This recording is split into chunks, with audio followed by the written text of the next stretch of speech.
দাদা বন্ধুরা, তোমরা কেমন আছো? আমি খুব ভালো আছি, তোমাদের ভালোবাসাতে। বন্ধুরা দেখো আজকে কি রান্না করেছি। আজকে করেছি পোস্ত দিয়ে আলু ভাজা। বন্ধুরা যেহেতু আজকে আমি সোমবার নিরামিষ খাই, সেই জন্য আমি পোস্ত দিয়ে আলু ভাজাটা দেখাচ্ছি। বন্ধুরা এটা আমরা সবাই জানি, সবাই পারি, তাও যারা প্রথম রান্না শিখছো তাদেরকে উদ্দেশ্য করে এই রান্নাটা আমি ছাড়লাম।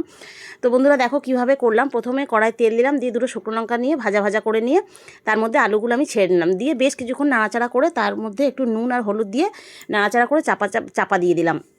তার কিছুক্ষণ পরে আবার নাড়াচাড়া করে যখন সিদ্ধ হয়ে গেছে কিনা দেখে নিই, তার মধ্যে বেশ কিছুটা পোস্ত ছড়িয়ে দিয়ে নাড়াচাড়া করে ভাজা হয়ে গেলে আমরা নামিয়ে নিলাম। তো বন্ধুরা প্লিজ কেমন লাগলো আমাকে জানিও কমেন্ট করে। আর বন্ধুরা যারা সাবস্ক্রাইব করে দিয়েছো তাদেরকে অসংখ্য ধন্যবাদ, তাদেরকে অনেক ভালোবাসা। যারা এখনও সাবস্ক্রাইব করনি তারা সাবস্ক্রাইব করে আমার পাশে থেকো। আর তোমাদের সাপোর্ট ছাড়া এগিয়ে যাওয়াটা কোনোভাবেই সম্ভব না। বন্ধুরা প্লিজ লাইক কমেন্ট শেয়ার করো। আর যারা কমেন্ট করবে তাদের নাম পরের ভিডিওতে আমি উল্লেখ করব। তোমরা ভালো থেকো, সুস্থ থেকো, আমাকে এইভাবে সাপোর্ট করো।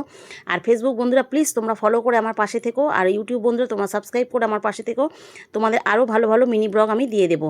আর বন্ধুরা প্লিজ তোমাদের সাপোর্ট ছাড়া এগিয়ে যাওয়াটা কোনোভাবেই সম্ভব না। আর বন্ধুরা আমার হোম ডেলিভারির বিজনেস আছে, যদি হোম ডেলিভারি কারোর লাগে তো তোমরা আমাকে কমেন্ট করো, আমি তোমাদেরকে দিয়ে দেবো।